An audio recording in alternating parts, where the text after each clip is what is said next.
Hey everyone, आज हम class 10th के सपोर्ट मटेरियल के क्वेश्चंस करने वाले हैं। Periodic classification elements chapter 5 science. इसके हम करने वाले हैं शॉर्ट आंसर टाइप क्वेश्चंस जो 2 या 3 मार्क्स में पूछे जाते हैं। तो यहाँ पे नंबर ऑफ क्वेश्चंस थोड़े ज़्यादा होने वाले हैं, सो वीडियो थोड़ी सी लंबी होगी। स्टार्ट करते हैं गाइस पहले क्वेश्चन से। पहला क्वेश्चन एक बार रीड आउट कर देता हूँ। पहला क्वेश्चन पूछ रहा है, how does the tendency to lose electrons change in a group and why. आपसे सवाल पूछा जा रहा है कि एक ग्रुप में जो टेंडेंसी होती है इलेक्ट्रॉन लूज करने की, उसका ट्रेंड क्या होता है। मीन्स जब आप किसी ग्रुप में ऊपर से नीचे जाएं, means up to down and then down to up जाएंगे, तो क्या ट्रेंड रहेगा। तो आंसर एक बार रीड आउट करते हैं। On moving down a group the number of shell increases at each succeeding element. As a result, the valence electrons lies farther away from the nucleus. Therefore, the force of attraction between nucleus and the electrons decreases and tendency to lose electrons increases down the group. अब यहाँ पे जो answer लिखा हुआ है मैं आपको एक बार एक्सप्लेन कर देता हूँ। इसमें क्या रहा है कि जैसे आप किसी भी ग्रुप में ऊपर से नीचे आएंगे तो आपको पता होगा वैलेंस इलेक्ट्रॉन्स की संख्या क्या होती है, same. And second thing is, जो वैलेंस इलेक्ट्रॉन होता है जब आप ऊपर से नीचे जाते हैं तो नंबर ऑफ शेल्स इंक्रीज करते हैं, और जब नंबर ऑफ शेल्स इंक्रीज करेंगे तो वैलेंस जो इलेक्ट्रॉन होगा वो न्यूक्लियस से दूर चला जाएगा जब बिल्कुल हम आखिरी एलिमेंट में पहुंचेंगे। तो इस कंडीशन में उस एलिमेंट के लिए वो इलेक्ट्रॉन लूज करना ईजी हो जाएगा, बिकॉज जो वैलेंस इलेक्ट्रॉन है वो न्यूक्लियस से काफ़ी दूर जा चुका होगा। और मैं बात करूँ जब आप नीचे से ऊपर जाएंगे तो जो इलेक्ट्रॉन लूज करने की टेंडेंसी होगी वो क्या होगी, डिक्रीज। मीन्स ऊपर से नीचे इंक्रीज एंड नीचे से ऊपर डिक्रीज। तो ये था गाइस क्वेश्चन नंबर फर्स्ट। अब बात करते हैं क्वेश्चन नंबर सेकंड की। कह रहा है, why helium, neon and argon are called inert gases. Helium, neon and argon को इनर्ट गैसेस क्यों कहा जाता है। तो वैसे तो गाइस ये काफ़ी सिंपल क्वेश्चन है, आपको पता होगा। ग्रुप 18 जो है उन्हें हम नोबल एलिमेंट्स के नाम से जानते हैं, नॉन मेटल्स होते हैं और सारे ही गैसेज हैं और सारे ही इनर्ट होते हैं। इनर्ट होने का मतलब होता है ऐसे एलिमेंट्स, पीरियोडिक टेबल के ऐसे एलिमेंट्स जो किसी भी एलिमेंट से रिएक्ट नहीं करते। वो ना ही हाइड्रोजन से रिएक्ट करके हाइड्राइड बनाएंगे, ना ही ऑक्सीजन से रिएक्ट करके ऑक्साइड बनाएंगे, ना ही सल्फर से रिएक्ट करके सल्फाइड बनाएंगे। ऐसे एलिमेंट्स को हम इनर्ट गैसेज या इनर्ट एलिमेंट्स कहते हैं। एक बार इसका डेफिनेशन पढ़ लेते हैं। Helium, neon and argon are called inert gases as this gases are chemically unreactive. Chemically कैसे होते हैं गाइस, हाईली अनरिएक्टिव होते हैं। क्यों होते हैं, बिकॉज इनका इलेक्ट्रॉनिक कॉन्फ़िगरेशन, जो इलेक्ट्रॉनिक कॉन्फ़िगरेशन होता है, जो इनके शेल्स होते हैं उसमें नंबर ऑफ इलेक्ट्रॉन्स पूरी तरीके से फिल्ड होते हैं। तो इस वजह से ये इलेक्ट्रॉन्स का ट्रांजैक्शन नहीं करते। और जब ये इलेक्ट्रॉन का ट्रांजैक्शन नहीं करेंगे, जब इलेक्ट्रॉन गेन नहीं करेंगे और इलेक्ट्रॉन डोनेट नहीं करेंगे, तो इस कंडीशन में ये केमिकल रिएक्टिविटी शो नहीं करेंगे। The inertness to chemical reactivity is attributed to the following reasons. और इनकी केमिकल अनरिएक्टिविटी होने के दो वजह हैं, और क्या है वो। पहला वजह, the noble gases except helium have completely filled NH2 NP6 electronic configuration in their valence shell. अगर मैं नोबल गैसेज में एलिमेंट्स की बात करूं तो केवल हीलियम ऐसा है जो कि डबलेट का फॉर्मेशन करता है, बिकॉज उसका 1s जो s ऑर्बिटल है वो उसमें 2 इलेक्ट्रॉन है। बाकी सारे जो है उनके NP6 में जो है इलेक्ट्रॉन्स फील्ड है। लाइक इसका फॉर्मूला आप देखेंगे यहाँ पे NH2 और NP6 में लिखा हुआ है। They have high ionisation enthalpy. अब आयोनाइजेशन इंथैल्पी क्या होता है, तो ये होता है गाइस, आयोनाइजेशन इंथैल्पी ये आयोनाइजेशन इंथैल्पी एक टर्म है जो आपको दिखाता है एक एलिमेंट को कितना आप एनर्जी पास ऑन करोगे कि वो इलेक्ट्रॉन अपने आउटर शेल में प्रेजेंट इलेक्ट्रॉन को डोनेट कर दे। तो ऑब्वियसली यहाँ पे अगर बहुत हाई अमाउंट में एनर्जी आप पास करोगे तब जाके इनर्ट गैसेज अपने इलेक्ट्रॉन को डोनेट करते हैं। और याद रखिएगा यहाँ पे आयोनाइजेशन इंथैल्पी इनर्ट गैसेज की बहुत ज़्यादा हाई होती है। मीन्स बहुत ही हार्श कंडीशन होने पे ये प्रोडक्ट बनाते हैं और बहुत ही मुश्किल से इनके एक आध के प्रोडक्ट पॉसिबल है। And more positive electron gain enthalpy, और इनकी जो इलेक्ट्रॉन गेन इंथैल्पी है वो भी काफ़ी पॉजिटिव होती है। Hence no true compounds of helium, neon and argon are yet known. वैसे तो राइट नाउ आपको क्लास 10 के बेसिस के अकॉर्डिंग इनके, जैसे मैं बता रहा हूँ, हीलियम, नियॉन और आर्गन के कोई भी नॉन कंपाउंड नहीं है, बट आपको क्लास 12 में पढ़ना है कि इनकी भी हम हार्श कंडीशन में कंपाउंड इनका फॉर्म कर देते हैं या करवा देते हैं। अब बात करते हैं क्वेश्चन नंबर 3 की। Right 2 limitations of Mendeleev's periodic table. आपसे मेंडलीव्स पीरियोडिक टेबल के 2 लिमिटेशंस पूछ रहा है। तो पहले लिमिटेशन क्या है, हाइड्रोजन पोजीशन। मेंडलीव के पीरियोडिक टेबल में हाइड्रोजन की कोई भी फिक्स पोजीशन नहीं थी। Hydrogen resembled the properties of both alkali metals like lithium and also that of, बाकी का नेक्स्ट पेज में है।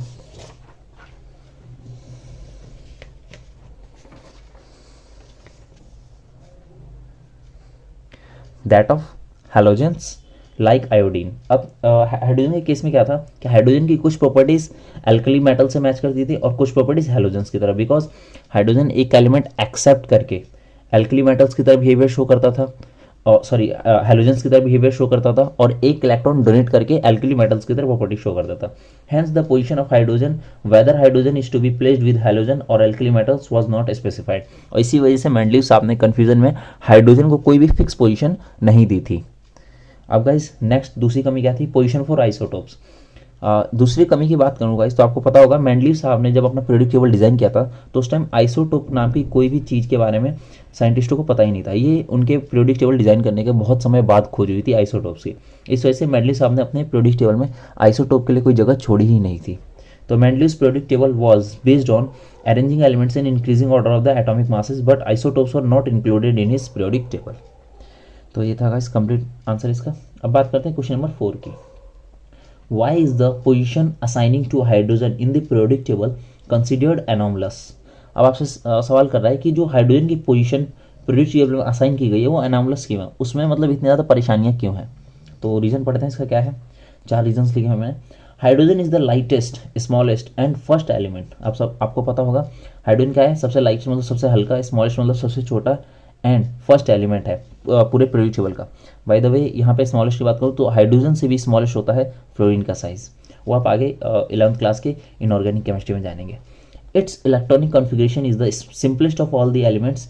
It occupies a unique position in the periodic table. In its properties it behaves like alkali metal as well as halogens. जैसे कि मैंने आपको अभी बताया, इसकी प्रॉपर्टीज़ की बात करूँ तो ये एल्कली मेटल्स की तरह भी बिहेव करता है, इलेक्ट्रॉन डोनेट करने की टेंडेंसी इसके अंदर, एज वेल एज ये इलेक्ट्रॉन एक्सेप्ट करके हैलोजेंस की तरह भी बिहेव करता है। अब मैं बात करूँ सेकंड पॉइंट की, तो यहाँ पे इन the periodic table it is placed on the top of alkali metals. Periodic table में एल्कली मेटल्स की बिल्कुल टॉप पे ये पाया जाता है। ये एच कैन मतलब hydrogen can lose 1 electron and form H plus which resembles like alkali metals that yield ions. It can also gain an electron and form H negative like halogens. यहाँ पे H positive जो बना रखा है जिसको हम cation बोलेंगे, और यहाँ पे H नेगेटिव जो ये क्या है, एनायन होगा। अब बात करूँ आखिरी, thus H is unique and anomalous in being similar to 2 different groups. इसीलिए हाइड्रोजन काफ़ी एनोमलस है और काफ़ी यूनिक है। इस वजह से इसको पोजीशन कर पाना, इसको पोजीशन एक असाइन कर पाना पीरियोडिक टेबल में काफ़ी एक टफ टास्क था एट दैट टाइम साइंटिस्ट के लिए। क्वेश्चन नंबर 5 की बात करूँ तो what do you mean by metallic character of an element, how does it vary as we go down in a group, give reason for this variation. आपसे पूछा जा रहा है कि मेटलिक कैरेक्टर का मतलब क्या होता है, और एक ग्रुप में जब आप ऊपर से नीचे या नीचे से ऊपर जाएंगे तो किस तरीके से मेटलिक कैरेक्टर पे असर पड़ेगा, उसके कैरेक्टर पे क्या असर पड़ेगा, या उसका ट्रेंड क्या होगा। तो पढ़ते हैं एक बार से। Metallic character refers to the level of reactivity of अ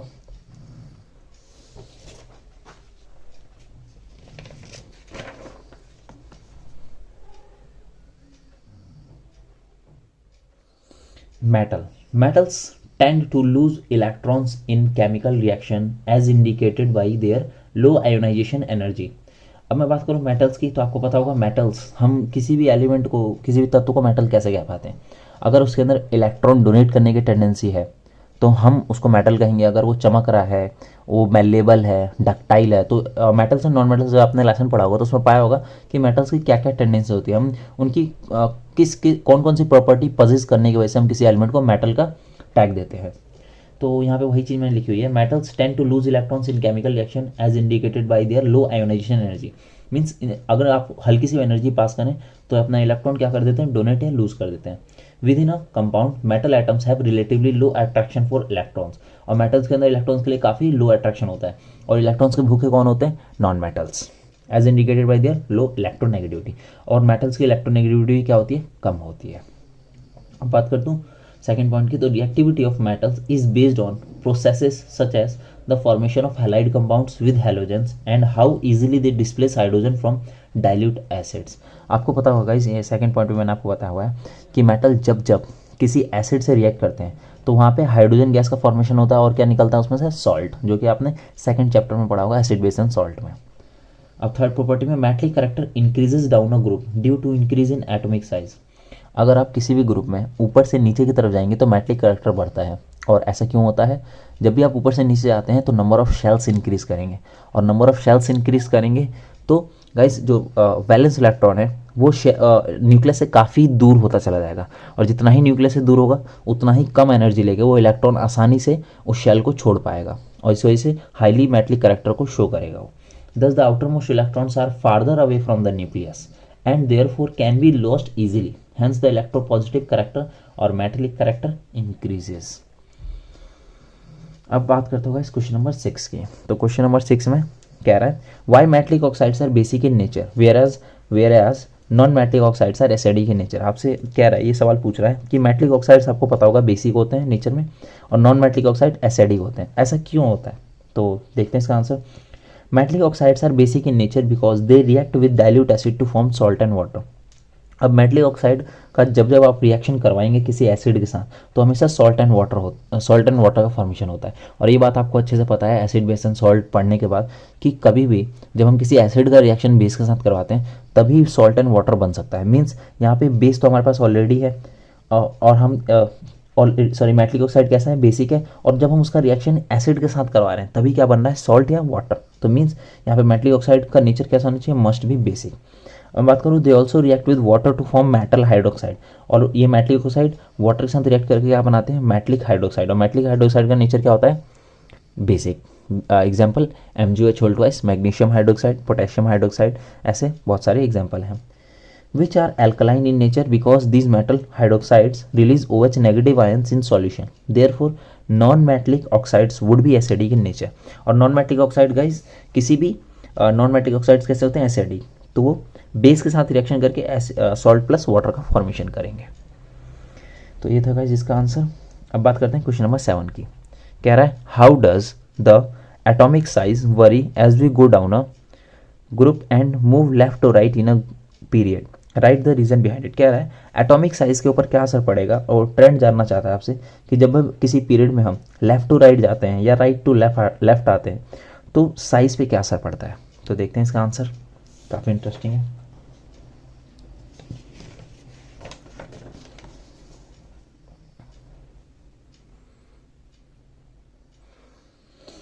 तो यहाँ से 2-3 पॉइंट्स में मैंने इसे लिखा हुआ है, डिस्क्राइब कर देता हूँ मैं। Down a group both number of shells and nuclear charge increases but increases in number of shells dominates increase in the nuclear charge, hence atomic size increases down a group. आपको पता होगा आप किसी भी ग्रुप में ऊपर से नीचे जाएंगे तो नंबर ऑफ शेल्स इंक्रीज करेंगे, और अगर नंबर ऑफ शेल्स इंक्रीज कर रहे हैं तो नंबर ऑफ न्यूक्लियर चार्ज भी इंक्रीज कर रहा है, बट यहाँ पे जो नंबर ऑफ शेल इंक्रीज कर रहे हैं ना उसमें इलेक्ट्रॉन से फिल हो रहे हैं। और दूसरी चीज़, जब नंबर ऑफ शेल्स इंक्रीज करते हैं तो जैसे कि मान लीजिए 2 शेल्स हैं और इसमें भी इलेक्ट्रॉन है और इसमें भी इलेक्ट्रॉन है, तो इन दोनों इलेक्ट्रॉन्स के बीच इंटर इलेक्ट्रॉनिक रिपल्शन होता है। इस वजह से साइज़ क्या होता है, बढ़ जाता है। मीन्स वो एटम का साइज़ बढ़ जाएगा, एटॉमिक रेडियस इंक्रीज कर जाएगा, बिकॉज इलेक्ट्रॉन आपस में क्या करेंगे, रिपल्शन। आगे बात करूँ, atomic radius decreases from left to right of a period and increases from top to bottom of a group. अब आप किसी भी पीरियड में लेफ्ट टू राइट जाएंगे तो एटॉमिक साइज डिक्रीज करता है, बिकॉज इसके पीछे का आंसर है। मान लीजिए आप ग्रुप 3 में है, और ग्रुप 3 में है तो ऑब्वियसली आपको पता होगा 3rd ग्रुप में नंबर ऑफ शेल्स हर एक एलिमेंट्स के पास कितना होगा, 3। मीन्स मैं ग्रुप की बात कर रहा हूँ, लेफ्ट टू राइट जाएंगे तो सारे एलिमेंट्स के पास लाइन से 3 शेल्स होंगे। बट जब आप लेफ्ट टू राइट जाएंगे तो हर एक एलिमेंट की एटॉमिक नंबर बढ़ने के साथ उसमें न्यूक्लियर चार्ज बढ़ रहा है। मीन्स शेल्स वही हैं, इलेक्ट्रॉन बढ़ रहा है, बट और साथ में न्यूक्लियर चार्ज भी बढ़ रहा है, शेल्स कांस्टेंट है। मीन्स जो भी इलेक्ट्रॉन ऐड हो रहा है ना उसी शेल में हो रहा है, और न्यूक्लियस से ज़्यादा दूरी पे नहीं है। मीन्स न्यूक्लियस उसे आराम से इलेक्ट्रॉन को खींच के अपने तरफ कर लेगा, और इस तरीके से एटॉमिक साइज जो बड़ा होना चाहिए वो क्या हो रहा है, एक्चुअली में श्रिंक होकर छोटा हो जाएगा। मीन्स जब भी आप किसी पीरियड में लेफ्ट टू राइट जाएंगे तो न्यूक्लियर चार्ज इंक्रीज करने की वजह से जो उसका एटॉमिक साइज है वो घटेगा, मीन्स डिक्रीज करेगा। अब सेकेंड पॉइंट की बात करूँ तो atomic size decreases from left to right as the valence electrons are attracted more by the nucleus due to increase in the nuclear force। तो वही मैंने जो पॉइंट आपको अभी समझाया उसी को मैंने लिखा हुआ है। Third, the atomic size increases from top to bottom, और atomic size top to bottom increase करता है, why, because number of shells increase कर रहे हैं in a group, because the number of shells keep on increasing, therefore distance between nucleus and valence electron increases. तो ये था guys question number 7 का explanation. अब आगे बढ़ते हैं, क्वेश्चन नंबर 8 देखते हैं। कह रहा है 4 एलिमेंट्स हैं P, Q, R and S have atomic number 12, 13, 14 and 15 respectively, answer the following. आपको 4 एलिमेंट्स दिए हुए हैं P, Q, R, S, उनका आपको एक्चुअली में नाम नहीं बताया, रैंडम नेम दे दिया इनका और एटॉमिक नंबर बता दिया है, और आपको कुछ सवाल पूछना है आपसे। कह रहा है what is the valency of Q, Q की वैलेंसी क्या होगी। तो क्यू देखते हैं, क्यू का एटॉमिक नंबर है 13, और जब 13 एटॉमिक नंबर दिया है तो इसका इलेक्ट्रॉनिक कॉन्फ़िगरेशन क्या होगा 28,3। और अगर इसके आउटर शेल में 3 इलेक्ट्रॉन है तो आसानी से 3 इलेक्ट्रॉन डोनेट करके 2,8 क्या बन जाएगा, एक नोबल गैस। तो इसकी वैलेंसी कितनी आ जाएगी 3। और दूसरी बात, ये क्या आएगा जी, एक मेटल किस पीरियड से बिलोंग करेगा, शेल्स को गिने हमेशा 1 2 3, 3 शेल्स हैं तो थर्ड पीरियड। और ये अगर 3 वैलेंस इलेक्ट्रॉन है तो इसका ग्रुप क्या होगा, ग्रुप 13। अब बढ़ते हैं आगे, बी पार्ट में क्या पूछ रहा है, classify this elements as metals and non metals. अब आपसे कह रहे हैं एलिमेंट्स को क्लासीफाई करो मेटल्स एंड नॉन मेटल्स। तो मेटल्स या नॉन मेटल जानने के लिए आपको लिखना पड़ेगा इलेक्ट्रॉनिक कॉन्फ़िगरेशन। तो पी को देखते हैं, पी का एटॉमिक नंबर 12, और एटॉमिक नंबर 12 है तो आप जानते हो कि मैग्नीशियम। अब मैग्नीशियम क्या है, मेटल, बिकॉज इलेक्ट्रॉनिक कॉन्फ़िगरेशन 28,2। ये आखिरी के 2 इलेक्ट्रॉन डोनेट करके क्या ऑब्वियसली क्या है, मेटल। एल्यूमिनियम ऊपर ही देखा, एल्यूमिनियम तो अपने आप में मेटल है। सिलिकॉन 28,4, ये मेटलॉइड है। अब फॉस्फोरस की बात करूँ, 15 एटॉमिक नंबर, इलेक्ट्रॉनिक कॉन्फ़िगरेशन 28,5, और ऑब्वियसली क्या हो जाएगा, नॉन मेटल, बिकॉज यहाँ पे 3 इलेक्ट्रॉन है एक्सेप्ट करेगा, ना कि 5 इलेक्ट्रॉन डोनेट। तो ये थे गाइस ये वाले क्वेश्चन। अब बात करते हैं इसका सी पार्ट की।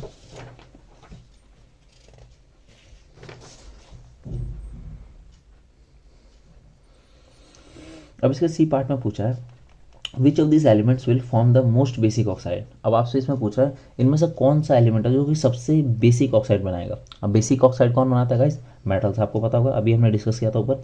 We know that metals form basic oxide, so magnesium will form most basic oxide. ऐसा क्यों, बिकॉज मैग्नीशियम जो ग्रुप सेकंड से बिलोंग करता है, और ग्रुप सेकंड के एलिमेंट्स को क्या कहते हैं, अल्कलाइन अर्थ मेटल्स, इस वजह से ये हाईली बेसिक ऑक्साइड बनाएगा।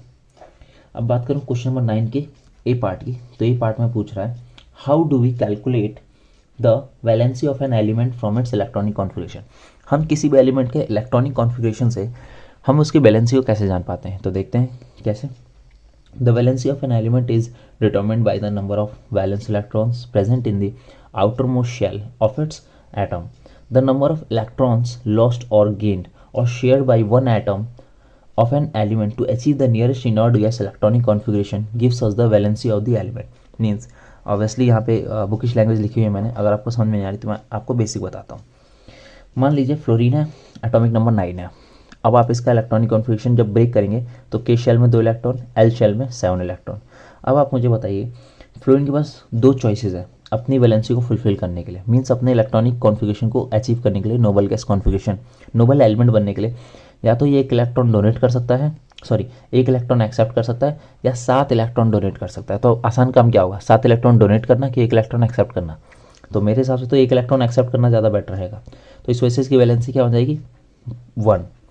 यहाँ बात करूँ सोडियम की, तो एटॉमिक नंबर 11, 28,1 इसका इलेक्ट्रॉनिक कॉन्फ़िगरेशन है। के शेल में 2 इलेक्ट्रॉन, एल शेल में 8 और एम शेल में 1 इलेक्ट्रॉन। अब यहाँ पे इसके पास भी 2 कंडीशन है, या तो ये 1 इलेक्ट्रॉन डोनेट कर दे और 2,8 एक क्या बन जाए, ये नियॉन नोबल गैस, या सेकंड कंडीशन में ये 7 इलेक्ट्रॉन किसी से इसे छीनना पड़ेगा। तो ज़्यादा आसान काम क्या है, 1 इलेक्ट्रॉन डोनेट करना, जैसे इसके लिए 1 इलेक्ट्रॉन एक्सेप्ट करना ईजी था। बात करूँ क्लोरीन की, तो क्लोरीन का एटॉमिक नंबर 17 और 28,7 इसका इलेक्ट्रॉनिक कॉन्फ़िगरेशन। अब यहाँ पे भी सेम कंडीशन, 7 इलेक्ट्रॉन या तो लूज़ करे या तो 1 इलेक्ट्रॉन एक्सेप्ट करे किसी से। तो 1 इलेक्ट्रॉन एक्सेप्ट करके क्या बन जाएगा, एक नोबल गैस। तो ये था गाइस क्वेश्चन नंबर 9। अब इसका बी पार्ट देखते हैं, how does the valency worry in a period. एक पीरियड में वैलेंसी वरी कैसे करता है, मतलब उससे ट्रेंड पूछ रहा है आपको। तो देखते हैं guys, in every period from left to right the valency first increases and then decreases. In every period valency starts from 1 on the left side and moving to the right side it increases up to 4 and then decreases. In the periodic table the number of electrons in elements from left to right increases from 1 to 8. Third period. अब मैंने आपको यहाँ पे मैंने trend actually मैं आपको बताता हूँ क्या होता है। जब भी आप किसी पीरियड में लेफ्ट टू राइट मूव करेंगे तो वैलेंसी का ट्रेंड क्या होता है, पहले वैलेंसी इंक्रीज करेगी एंड देन शार्पली डिक्रीज करेगी। तो यहाँ पे मैंने एग्जांपल के तौर पे ग्रुप थर्ड एग्जांपल लिया हुआ है। तो गाइस यहाँ पे ग्रुप थर्ड के एलिमेंट्स मैंने पीरियड थर्ड की एलिमेंट्स के एग्जांपल लिखे हुए हैं, sodium, magnesium, aluminium, silicon, phosphorus, sulphur, chlorine, argon. अब वैलेंसी भी लिखी हुई है इसके नीचे, सोडियम की वैलेंसी 1, ऐसी magnesium and so on dot dot dot. तो आप देखेंगे वैलेंसी देखिए पहले इंक्रीज कर रहा है 1 2 3 4, मीन्स सिलिकॉन पे क्या है highest valency, and then finally decrease करके कहाँ तक गया है, 0 तक। मतलब पहले वैलेंसी इंक्रीज की एंड देन डिक्रीज की। तो ये ट्रेंड है इसका वैलेंसी का। अब देखते हैं गाइस आगे क्वेश्चन।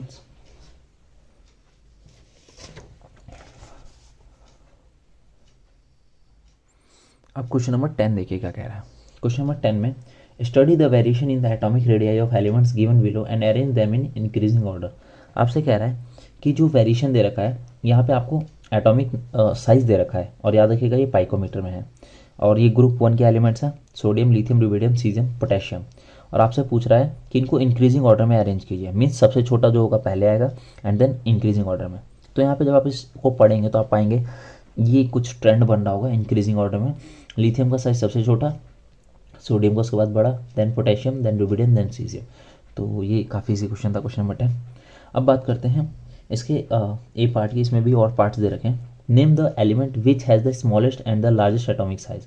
अब आपको बोलना है कौन सा एलिमेंट है जिसका साइज सबसे स्मॉलेस्ट है और सबका, और बाकी इनमें से कौन सा ऐसा एलिमेंट है जिसका साइज सबसे लार्जेस्ट है।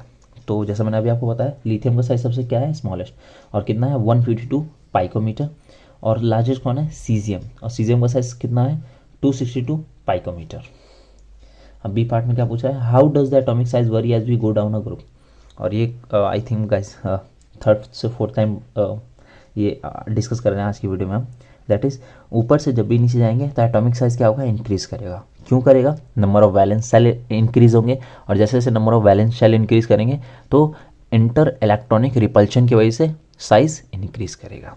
The atomic size increases as we go down in group. Question number 11, what are metalloids. Metalloids क्या होते हैं, राइट 2 एग्जांपल्स, 2 एग्जांपल्स भी लिखिए। तो देख लें guys, elements which show properties of both metals and non metals are called metalloids. बहुत ही सिंपल डेफिनेशन है। वो एलिमेंट्स, वो तत्व जो मेटल्स की तरफ भी बिहेव करें और नॉन मेटल्स की तरफ भी बिहेव करें, उनको हम क्या बोलेंगे, metalloids. Metalloids look like metals but they are brittle like non metals. Metalloids are typically semiconductors, which means that they both insulate and conduct electricity. Some important examples of metalloids are as follows। और कुछ important metalloids के examples लिखे हुए नीचे। Means यहाँ पे जो लिखा हुआ है आप पढ़ेंगे तो पाएंगे कि मेटलॉइड्स ब्रिटल भी होते हैं नेचर में और नॉन मेटल्स की तरह भी शो करते हैं प्रॉपर्टीज। सेमी कंडक्टर होते हैं, मीन्स कुछ इलेक्ट्रिसिटी उनकी तरफ से फ्लो भी करता है और कुछ इंसुलेटर की तरह भी बिहेव करते हैं। तो दोनों मिक्स प्रॉपर्टीज होती है इनके अंदर। अब कुछ एग्जाम्पल्स की बात करते हैं।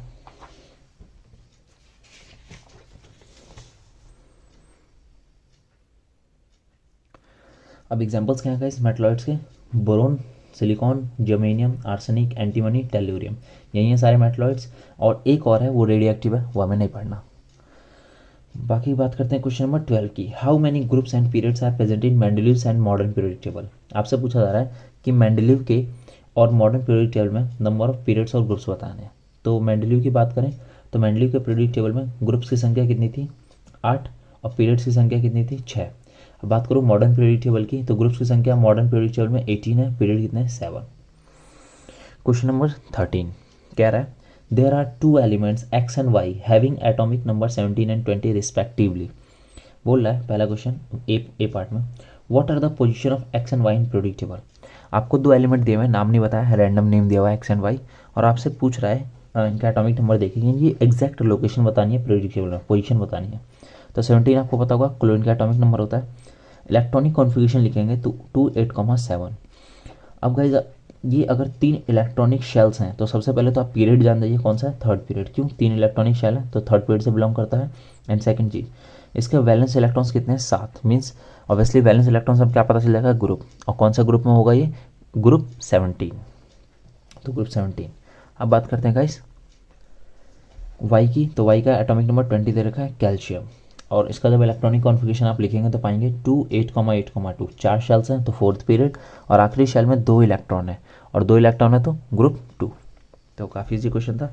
बी पार्ट में कह रहा है write the molecular formula of X Y. कह रहा है कि अगर क्लोरीन और कैल्शियम को रिएक्ट करवाया जाए आपस में तो फार्मूला क्या बनेगा। तो यहाँ पे दोनों आपस में रिएक्ट करेंगे तो कैल्शियम की वैलेंसी 2, क्लोरीन की वैलेंसी 1, क्रॉस करेंगे फार्मूला बनेगा CaCl2, और इसको क्या बोलते हैं गाइस हम, कैल्शियम क्लोराइड। एक्स वाई यही कंपाउंड बनेगा। अब सी पार्ट में आपके ये boron, carbon, fluorine, silicon, potassium, calcium दिया हुआ है। पूछ रहा है which are the elements belonging to same group among these elements. इन सारे एलिमेंट्स में कौन से ऐसे एलिमेंट्स हैं जो सेम ग्रुप से बिलोंग करते हैं। Give reason for your answer, which are the two elements belonging to same period, give reason for your answer. तो सेम क्वेश्चन, देखते हैं इसका आंसर।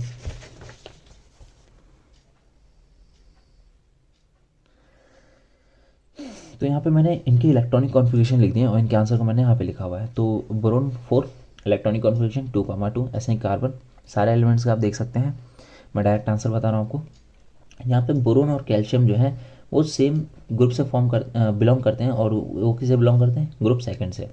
अब कैसे, तो देखिएगा यहाँ पे ग्रुप देखने के लिए आपको देखना होगा आउटर शेल में यहाँ पे इलेक्ट्रॉन कितने हैं, 2, और यहाँ पे बाकी किसी में भी देखिए यहाँ पे है आउटर शेल में इलेक्ट्रॉन। तो बोरोन और कैल्शियम के आउटर शेल में 2-2 इलेक्ट्रॉन है, मीन्स इट मस्ट दोनों मस्ट है कि दोनों बिलोंग करने चाहिए किसे, ग्रुप 2 से।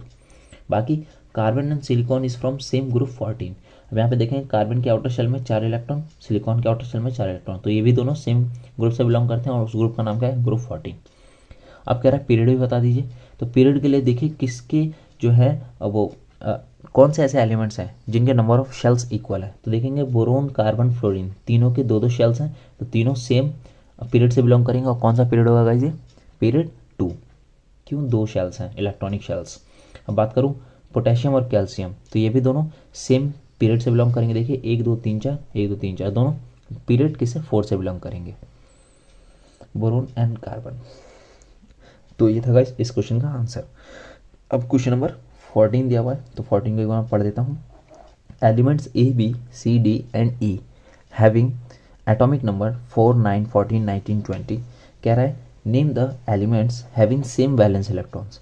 अब आपसे पूछ रहा है कि इसमें ऐसे एलिमेंट्स के नाम बताइए जिनके वैलेंस इलेक्ट्रॉन सेम है। तो सेम आपको क्या करना होगा, अगर एलिमेंट्स दिए हुए हैं, एटॉमिक नंबर दिया हुआ है, तो सबसे पहला काम इलेक्ट्रॉनिक कॉन्फ़िगरेशन लिखिए। ये आपके काम को काफ़ी आसान बनाएंगे। तो गाइज यहाँ पे आप सबसे पहले क्या करें, ए है इलेक्ट्रॉनिक कॉन्फ़िगरेशन लिखा है, देन बी को, देन सी का, देन डी एंड देन ई।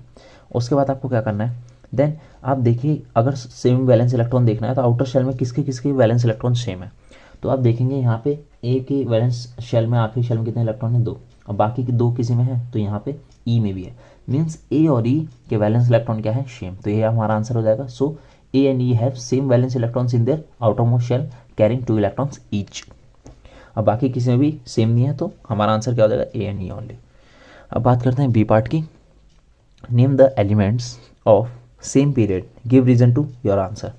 अब इसमें आप इसी क्वेश्चन में आपको बताना है उन एलिमेंट्स के नाम बताओ जो सेम पीरियड से बिलोंग करते हैं। तो अभी मैंने आपको ऊपर एक्सप्लेन किया था, सेम पीरियड के लिए क्या करेंगे हम, देखेंगे शेल्स किसके सेम है। तो ए और बी के शेल सेम है, देखिए 2 शेल 2 शेल, तो ए और बी सेम पीरियड से बिलोंग करेंगे। और कौन सा पीरियड होगा, पीरियड 2। और बात करूँ यहाँ पे देखिए डी और ई भी सेम पीरियड से होंगे, कैसे, 1 2 3 4, 4 शेल्स, यहाँ भी 1 2 3 4, 4 शेल्स, तो डी और ई भी सेम पीरियड्स। और किस पीरियड से बिलोंग करेंगे, पीरियड 4। तो वही मैंने यहाँ पे लिखा हुआ है। आगे बढ़ते हैं, अब सी पार्ट देखते हैं इसका।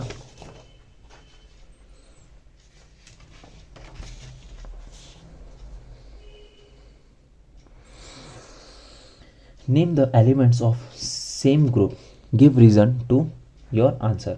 और वही आपसे सवाल पूछ रहा है कि वो एलिमेंट जो सेम ग्रुप से बिलोंग करते हैं, तो ग्रुप के लिए मैंने क्या बताया था आपको, वैलेंस शेल देखने। तो ए and E R from same group because both have same valency 2।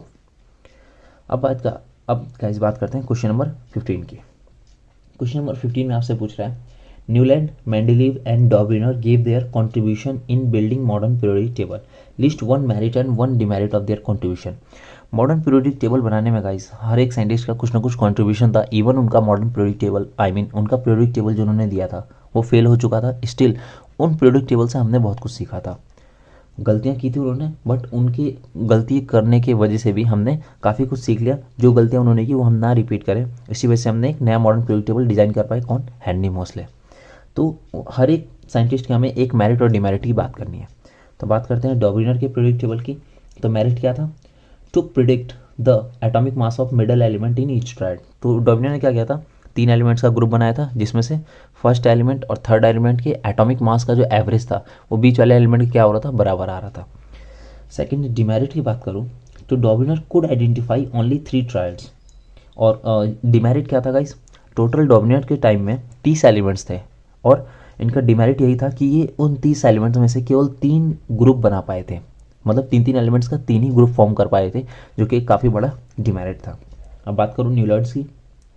तो न्यूलैंड्स पीरियोडिक टेबल में मेरिट क्या था, every 8 element had properties similar to that of first co-related the properties of elements with their atomic masses means अगर merit की बात करूं तो Newland साहब ने जो 8 एलिमेंट्स का ग्रुप बनाया था उसमें हर एक फर्स्ट एलिमेंट की जो प्रॉपर्टीज़ थी वो 8 एलिमेंट से क्या करती थी, मैच करती थी। तो यही इनका न्यूलैंड साहब का नियम था, रूल। एंड डिमेरिट की बात करूँ तो it was only applicable up to calcium, जो इन्होंने नियम दिया था वो केवल कैल्शियम तक ही लागू होता था, जबकि एलिमेंट्स कितने थे, 56 एलिमेंट्स, और 56वें एलिमेंट का नाम क्या था गाइस, थोरियम। और सेकंड चीज़ इन्होंने एक बहुत बड़ी बात बोली थी, इन्होंने कहा था कि फ्यूचर में किसी भी एलिमेंट की खोज नहीं होगी, और ये इनका सबसे बड़ा डिमेरिट बना था जो इन्होंने भविष्यवाणी कर दी थी। बात करूँ मेंडलीव्स पीरियोडिक टेबल की, तो merit elements with similar properties could be grouped together, so he predicted the existence of new elements that had not been discovered at that time। अब मेंडलीव साहब के प्रेडिक्ट टेबल की merit क्या थी, इन्होंने guys सबसे पहले तो एक काफ़ी अच्छा प्रेडिक्ट टेबल डिज़ाइन किया था, कुछ अगर कमी हटा दे तो इनका प्रेडिक्ट टेबल भी एक्सेप्टेबल था। सेकंड चीज़, फ्यूचर में खोज होने वाले एलिमेंट्स की भी प्रोडिक्शन इन्होंने पहले से कर दी थी, और फाइनली जब उन एलिमेंट्स की खोज हुई तो इन्होंने जो प्रेडिक्ट टेबल है उनके लिए खाली जगह छोड़ा था, वो बिल्कुल एग्जैक्टली उन्हीं जगहों में भरे गए थे एलिमेंट्स। तो ये अपने आप में काफ़ी बड़ा मेरिट था। अब डिमेरिट की बात करूँ तो no fix position for hydrogen, hydrogen के लिए कोई भी जगह नहीं थी। Second, atomic masses do not increase in a regular manner, और इन्होंने एक और गलती की थी, क्या, एटॉमिक मासेस इन्होंने एटॉमिक मासेस को इन्वर्ट कर दिया था, मीन्स पलट दिया था। Write the modern periodic law, अब मॉडर्न पीरियोडिक लॉ पूछ रहा है आपसे बी पार्ट में, तो मॉडर्न पीरियोडिक लॉ तो गाइस बहुत बार हमने पढ़ लिया है, अब तक तो याद भी हो गया है, फिर भी एक बार रीड आउट करता हूँ। The properties of elements are a periodic function of their atomic masses, यही है मॉडर्न पीरियोडिक लॉ। अब देखते हैं guys question number 16। Question number 16 कह रहा है, in reference to modern periodic table explain what is meant by periodic function of properties of elements, what is the effect on the power of accepting electrons on moving from left to right in periodic table. अब आपसे सवाल पूछ रहा है कि modern periodic table का reference लेते हुए आप बताइए कि periodic function of properties of elements का मतलब क्या होता है। Second, power of accepting electron, जब आप किसी भी पीरियड में लेफ्ट टू राइट मूव करेंगे तो क्या होता है, मतलब इलेक्ट्रॉन एक्सेप्ट करने की टेंडेंसी घटती है बढ़ती है, वो ट्रेंड बताना आपको। तो देखते हैं, the modern periodic law states that the physical and chemical properties of the elements are the periodic function of their atomic masses, modern periodic law जो अभी पढ़ा हमने।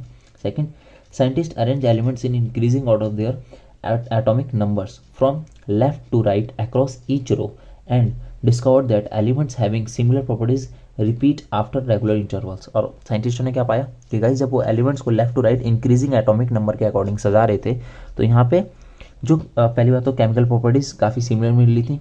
सेकंड चीज जो थी वो क्या था, left to right across and discovered that the elements having similar properties repeated after the regular interval, means कुछ एलिमेंट्स के खत्म होने के बाद जब नए एलिमेंट्स की शुरुआत होती थी उनके केमिकल प्रॉपर्टीज आपस में क्या करती थी, मैच। जैसे ग्रुप में सारे एलिमेंट्स की केमिकल प्रॉपर्टीज क्या होती हैं, आपस में मैच करती हैं। थर्ड पॉइंट की बात करूँ तो कह रहा है the power of accepting electrons on moving from left to right increases in the periodic table.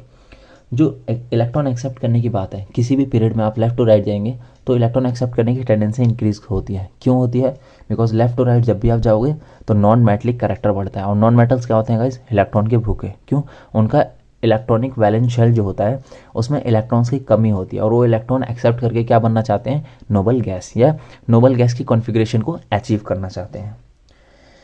तो ये था गाइस इसका एक्सप्लेनेशन। अब बात करते हैं क्वेश्चन नंबर 17। कह रहा है X and Y are two elements, दो elements X and Y having atomic number 20 and 17, write the formula of compound found by X and Y and also draw electron dot structure, write the nature of bond in X Y. तो guys आपसे कह रहा है x और Y का आपको formula लिखना है, एटॉमिक नंबर दे रखा है 20 and 17, and electron dot structure भी बनाने को कह रहा है। तो देखते हैं इसमें एक्स और वाई का अगर आप इलेक्ट्रॉनिक कॉन्फ़िगरेशन लिखेंगे तो एक्स का एटॉमिक नंबर 20 दे रखा है, वाई का 17, और यहाँ पे 20 आपको पता होगा एटॉमिक नंबर किसका है, कैल्शियम का, 17 क्लोरीन का। इलेक्ट्रॉनिक कॉन्फ़िगरेशन ये लिखा हुआ। और जब आप इनका कंपाउंड बनाएंगे तो कंपाउंड क्या बनेगा, CaCl2 कैल्शियम क्लोराइड। और सेकंड चीज़ एक्चुअली में ये स्ट्रक्चर का सही नहीं है। पहले बात तो यहाँ पे ये एक आयोनिक कंपाउंड है, और आयोनिक कंपाउंड में क्या होता है गाइस, इनका बनता है क्रिस्टल लैटिस। तो इसकी मैं एक इमेज डाल दूंगा, आपको वीडियो में इमेज अब दिखाई दे रही होगी। इनका क्रिस्टल लैटिस जो बनता है यहाँ पे क्या होता है, कैल्शियम जो है अपने दोनों इलेक्ट्रॉन टोटली ट्रांसफ़र कर देता है, और क्लोरीन, दो क्लोरीन क्या होते हैं, एक एक इलेक्ट्रॉन को एक्सेप्ट करके अपने इलेक्ट्रॉनिक कॉन्फ़िगरेशन क्या करते हैं गाइस, अचीव करते हैं।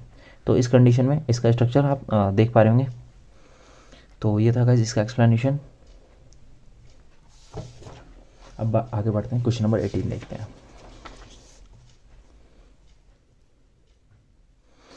क्वेश्चन नंबर 18 में कह रहा है answer by looking at the table. अब आपको एक टेबल दिखाई दे रहा होगा क्वेश्चन में, जो मैंने क्वेश्चन टैग किया हुआ है, और यहाँ पे आपको उस टेबल को देखे कुछ सवालों के जवाब देने हैं। तो ये सवाल पूछा है valence electrons of rubidium. Rubidium का वैलेंस सेल में कितने इलेक्ट्रॉन्स हैं, तो कितने हैं, एक। और रुबिडियम किस ग्रुप से बिलोंग करता है, तो ग्रुप 1। अब बात करता हूँ इलेक्ट्रॉनिक कॉन्फ़िगरेशन ऑफ कैल्शियम। तो कैल्शियम का इलेक्ट्रॉनिक कॉन्फ़िगरेशन क्या होता है, एटॉमिक नंबर 20 2 8,8,2 KLMN, ठीक है guys? अब पोटेशियम इज द मेटल और नॉन मेटल, पोटेशियम मेटल है नॉन मेटल, तो अब ये बात जग जा ही रहेगा, इस पोटेशियम क्या एक मेटल है, और ये किस फैमिली से बिलोंग करता है, एल्कली मेटल्स की फैमिली से। बात करूँ डी पार्ट की, तो साइज इज बिगर ऑफ इधर रुबिडियम और स्ट्रोंशियम। स्ट्रोंशियम का साइज बड़ा है कि रुबिडियम का, तो आप पाएंगे रुबिडियम का साइज क्या है गाइस, बड़ा स्ट्रोंशियम से। क्वेश्चन नंबर 19, अब क्वेश्चन नंबर 19 पूछ रहा है इसमें कि an element belongs to third period and group 13, third period से बिलोंग कर रहा है, ग्रुप 13 से। अब बोला है find its valence electrons and valency, valence electrons भी फाइंड करो और वैलेंसी बताओ। Another element Y have 18 neutrons in its nucleus and mass number 35, neutrons 18 दे रखे हैं, मास नंबर 35 दे रखा है। The group and period number of element Y, और ग्रुप और वाई का ग्रुप नंबर और पीरियड नंबर पूछा, तो देखते हैं। Let the element be X, पहले वाले एलिमेंट को एक्स मान लेते हैं, मैथ्स की तरह सॉल्व करते हैं इसे। थर्ड पीरियड में बिलोंग करता है और ग्रुप 13 से बिलोंग करता है। अगर ग्रुप 13 से है तो नंबर ऑफ वैलेंस इलेक्ट्रॉन क्या होंगे गाइस, 3, बिकॉज ग्रुप 13 के सारे एलिमेंट्स की वैलेंसी कितनी थे, 3, और वैलेंस इलेक्ट्रॉन भी कितने होंगे, 3 ही होंगे। Means number of shell must be equal to 3। Boron is from group 13 but not from period third, so aluminium 13 is the correct answer. Means हमारा जो एक्स एलिमेंट है कौन है, बोरोन नहीं है, एल्यूमिनियम है, क्यों बोरोन सेकेंड पीरियड से बिलोंग करता है। अब वाई की बात करूँ तो वाई क्या है, क्लोरीन, बिकॉज आपको पता होगा एटॉमिक नंबर 35 किसका है, क्लोरीन का, और क्लोरीन में नंबर ऑफ न्यूट्रॉन्स कितने होते हैं, 18। Have mass equal to 35 and contains 18 neutrons, it belongs from third period and group 17। अब आप में से कई लोग कंफ्यूज होंगे कि क्लोरीन का एटॉमिक मास तो 35.5 यू होता है, तो यहाँ पे 35 कहाँ से है, तो बता दूँ गाइस, वो क्लोरीन के जो आइसोटोप्स होते हैं ना, 35.5 जो आपने देखा है, वो क्लोरीन के आइसोटोप्स का एवरेज एटॉमिक मास होता है। तो ये कॉन्सेप्ट आप समझने के लिए क्लास 10th में आपको नहीं पढ़ना, ये आपको हायर क्लासेस में पढ़ना है कि एटॉमिक मास का जो हम आइसोटोप्स के एटॉमिक मास का जो एवरेज निकालते हैं वही किसी एलिमेंट का एक्चुअल एटॉमिक मास होता है। तो ये कॉन्सेप्ट भी आप धीरे धीरे आगे की क्लासेस में जान जाएंगे। क्वेश्चन नंबर 20 की बात करूँ तो right the name symbol and electronic configuration of an element having atomic number 11, right the group and period number of this element. तो आपसे पूछ रहा है नेम भी बताना है, सिंबल बताना है, इलेक्ट्रॉनिक कॉन्फ़िगरेशन बताना है of element having atomic number 11, right the group and period number of this element, और पीरियड और ग्रुप भी बताना है साथ ही साथ। तो देखते हैं।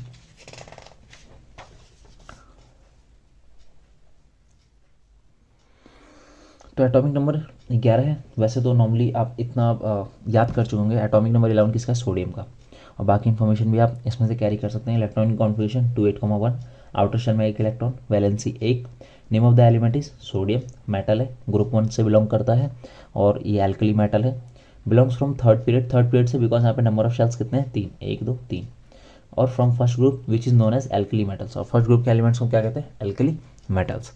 अब बात करते हैं ग्रुप क्वेश्चन 21 की। Can we classify the given groups of elements as triads of Dobereiner. कह रहा है कि आपको 2 एलिमेंट्स का सेट दे रखे हैं, 3 एलिमेंट के, कह रहा है क्या ये इन्हें हम कह सकते हैं कि ये डोमिनर के ट्राइड्स को फॉलो करते हैं। तो देखते हैं, मास नंबर दिया हुआ इनका, तो let's check. Sodium, silicon, chlorine, increasing, पहले तो इंक्रीजिंग एटॉमिक मास के अकॉर्डिंग अरेंज कर देंगे, एंड देन हम सोडियम और क्लोरीन का एवरेज एटॉमिक मास निकालेंगे। तो मीन्स 23 + 35 डिवाइडेड बाई 2, तो ऐड करेंगे तो 58 आएगा, और डिवाइडेड बाई 2, और यहाँ पे जब आप इसे सॉल्व करेंगे आएगा 29। मीन्स 28 और 29 में हल्का फुल्का रिजेंबलेंस है। तो गाइस ये तीनों डोमिनेट के ट्राइड को क्या करना है, फॉलो। अब याद रखिएगा ये जो डिफरेंस है ना, जैसे 28 29 का इतना चलता है डोमिनेट के ट्रेड में, बट ऐसा ना हो कि यहाँ पे एटॉमिक मास बीच वाले का 28 है और यहाँ पे आ रहा है 35। तो याद रखिएगा हल्का फुल्का आगे पीछे हो तो चलेगा, 1 2 तक का आप एक्सेप्ट कर सकते हैं। बहुत ज़्यादा गैप होगा तो याद रखिएगा वो डोमिनेट रेट को फॉलो नहीं करेगा। अब सेकंड वाले का भी देख लेते हैं। Beryllium, magnesium, calcium 9 24 40। अब बेरिलियम का और कैल्शियम का 9 और 40 का देखेंगे एटॉमिक मास का एवरेज, तो 9 + 40 डिवाइडेड बाई 2, तो 49/2। ऐसे कैलकुलेट करेंगे तो आ जाएगा 24.5। तो मैग्नीशियम का एटॉमिक मास 24 और इसका 24.5 है, एवरेज एटॉमिक मास दोनों का। तो ये भी क्या कर रहा है, follow. So yes it also follows, और ये भी फॉलो कर रहा था, मीन्स दोनों को दोनों क्या करने का, फॉलो कर रहे हैं। अब क्वेश्चन नंबर 22, क्वेश्चन नंबर 22 कह रहा है how can we prove that modern periodic table is based on the electronic configuration of various elements. हम कैसे कह सकते हैं कि मॉडर्न पीरियोडिक टेबल जो है वो electronic configuration of various elements के अकॉर्डिंग हमें दिया हुआ है, या हम उसे समझते हैं या पढ़ते हैं। तो इसका आंसर एक बार देखते हैं। If the electronic configuration of an element is 2,1, it means that element belongs to group 1 and second period. Means कहने का मतलब ये है कि अगर आप मॉडर्न पीरियोडिक टेबल में किसी भी एलिमेंट का इलेक्ट्रॉनिक कॉन्फ़िगरेशन जानते हैं तो आप उसकी एग्जैक्ट लोकेशन बता सकते हैं पीरियोडिक टेबल में, वो एलिमेंट किस ग्रुप से बिलोंग करता है, किस पीरियड से बिलोंग करता है, किस ब्लॉक से बिलोंग करता है। आप फ्यूचर में पढ़ेंगे कि मॉडर्न पीरियोडिक टेबल जो है वो टोटल 4 ब्लॉक्स में डिवाइडेड है, S block, P block, D block और एफ ब्लॉक। अब ये ब्लॉक्स क्या होते हैं इसके बारे में आप फ्यूचर में जान जाएंगे। बाकी एक बार आगे पढ़ देता हूँ इसमें से। Valence electron is present in the second shell. Thus, the modern periodic table is based on the electronic configuration of the different elements. So, हमें modern periodic table का क्या इलेक्ट्रॉनिक कॉन्फ़िगरेशन के जरिए काफ़ी आसानी से हम समझ सकते हैं एलिमेंट्स को मॉडर्न पीरियोडिक टेबल में, जो कि हमें काफ़ी आसान बना के दिया था किसने, हेनरी मोसले साहब ने। अब गाइस आखिरी क्वेश्चन इसका, सॉरी वीडियो काफ़ी थोड़ी लंबी हो गई है, sorry for that. Question number 23, electronic configuration of an element is 2,8,7। So A part में पूछ रहा है, एक एलिमेंट है, इलेक्ट्रॉनिक कॉन्फ़िगरेशन दे रखा है उसका। ए पार्ट में पूछा है write the group number of this element in modern periodic table. आपसे ग्रुप नंबर पूछा जा रहा है इस एलिमेंट का। तो इलेक्ट्रॉनिक कॉन्फ़िगरेशन अगर 2,8,7 है तो एटॉमिक नंबर क्या आ जाएगा 17, और 17 किसका एटॉमिक नंबर है, क्लोरीन का। क्लोरीन क्या गाइस एक नॉन मेटल, ग्रुप 17 से बिलोंग करता है और थर्ड पीरियड से बिलोंग करता है। कैसे, 2,8,7 1 2 3 इसका नंबर ऑफ इलेक्ट्रॉनिक शेल्स हैं। It belongs from group 17 and from third period. अब बी पार्ट में क्या दे रखा है, right it's name and one physical property of this element. इस एलिमेंट की कोई भी एक फिजिकल प्रॉपर्टी बताइए और इसका नाम बताइए। तो नाम क्या है, chlorine. Chlorine is a greenish yellow gas at room temperature and atmospheric pressure. और आपको पता होगा क्लोरीन का यूज़ आपने third metals and non metals chapter में पढ़ा हुआ है। इसका इस्तेमाल कहाँ होता है, इसका इस्तेमाल स्विमिंग पूल में पानी को साफ़ करने के लिए किया जाता है गाइस, एंड फायर एक्सटिंग्विशर में भी इसका इस्तेमाल किया जाता है। सो क्लोरीन के ये यूजेस हो गए। तो ये था गाइस आज का वीडियो। मैंने आज की वीडियो में केवल शॉर्ट आंसर टाइप क्वेश्चन कराए हैं। जो लॉन्ग आंसर टाइप क्वेश्चन है वो मैं उसके लिए एक और वीडियो लेके आऊँगा। ऑलरेडी आप देख रहे हैं वीडियो काफ़ी लंबी बन चुकी है। सो एक बार में आप इस चीज़ को समझने में थोड़ा टाइम लगेगा आपको। So that's all, thanks a lot guys.